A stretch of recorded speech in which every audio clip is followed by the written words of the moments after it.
Meantime, joining me here on set to further break down these holiday shopping numbers, we have editor-in-chief of Investopedia, Caleb Silver.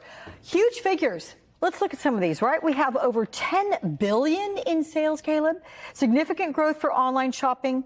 Is Black Friday still the day? Is it the best day to get the best deals? Well, this has been a rolling Black Friday, really all the way back to September. That's when we first started hearing about holiday sales. But this entire week is big for deals and sales today. Small Business Saturday, go out there and support your small business. But we've seen deals all the way back for a couple of weeks. And don't forget, there's fewer shopping days between Thanksgiving and Christmas. So the pressure's on for retailers to lure people in. Marquis said a lot of people looking for clothes, some people looking at electronics. They know they're cheap. That's where the biggest discounts are, because retailers know that they've pushed a lot of these sales forward. So they're doing a lot of discounting now to get people to make those purchases. But there are those out there that say, are these the best deals? And you've just mentioned, if you've started pushing these things, or the business departments have started pushing these things since September, how do we know that what they were doing in September is even better or worse than it is today? I mean, how do you gauge that? When's the best time to buy? Yeah, when you find the best price drop alert for the thing you want to buy, that's the best time to buy. A lot of people like to go shopping, like to go to the mall for the experience, but we know there's been a ton of online shopping. It's up 10%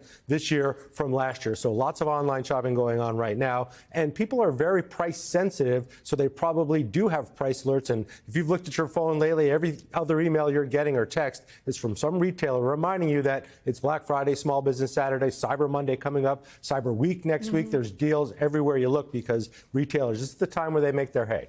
But there's someone, and this shopper spoke with our colleague NBC's Brian Chung, and she's a little bit skeptical of all these sales and how they compare to one another. Let's play what she said, and I want to get your reaction. Oh, it says it's 20% off, but that's actually the price it's been all year. I think that some brands may say it's on sale. However, it's like the same price, but they may just like fake the price as like higher and say, oh, it's on sale. I mean, she's saying it's kind of always on sale. Is she onto something? She's absolutely onto something, because things are always on sale. It's just how you frame it, right? It's the language that retailers like to use. Sometimes they'll let you bundle a couple of things to make it a little bit cheaper. But yeah, things have been on constant sale, it seems, especially with electronics, especially with appliances, especially with apparel, basically since September. Again, the holiday season keeps starting earlier and earlier. Retailers knew there were fewer days to shop, and they know we're a lot more price conscious. We've been through 4 years of inflation. They know we're price conscious, so they've been either dropping prices or alluding to the fact that prices have dropped. Whether they've actually dropped them or not, well, it remains to be seen. Probably not as much as you think. Okay. Amazon workers in at least 20 countries, they are striking right now. They are protesting, going from Black Friday to Cyber Monday. So right now, there's the strike that's on.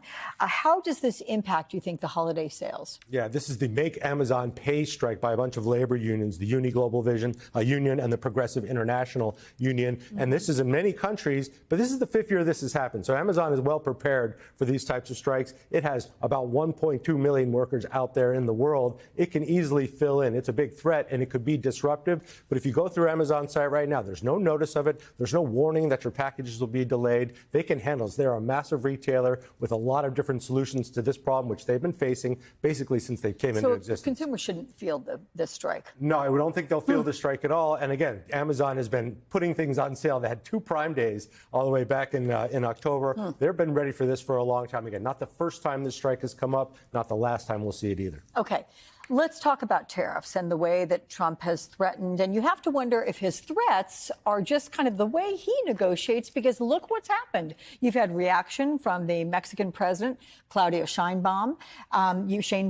You have Justin Trudeau making his way down to Mar-a-Lago saying, hey, we had a really good conversation, and spinning it rather positively. Where do things go from here, though, when it comes to the fact that he has said 25% tariffs? Do you think that's legit? Do you think it happens? I think it's a big threat, and I think it's a negotiating tactic, and I think everybody knows that. Remember, Trump just put in 2 very reasonable, very smart people at Commerce and Treasury who know the impact of tariffs in terms of inflation and productivity. So I think a lot of it is to scare these countries into working with the U.S., whether it's on migration or whether it's on fentanyl, shipments into the United States through Mexico that Trump claims is that China's behind. So I think it's a lot of that. But at the same time, you got to remember, when Trump was in office the first time, he actually created the Canada-Mexico trade agreement to replace NAFTA NAFTA. There's no tariffs between these countries right now. They're our biggest trading partners, and China's the third. So half of our trading goes through, our exports go to those countries. You're hurting American manufacturers when you put these tariffs on, and ultimately consumers, because what happens on the flip side,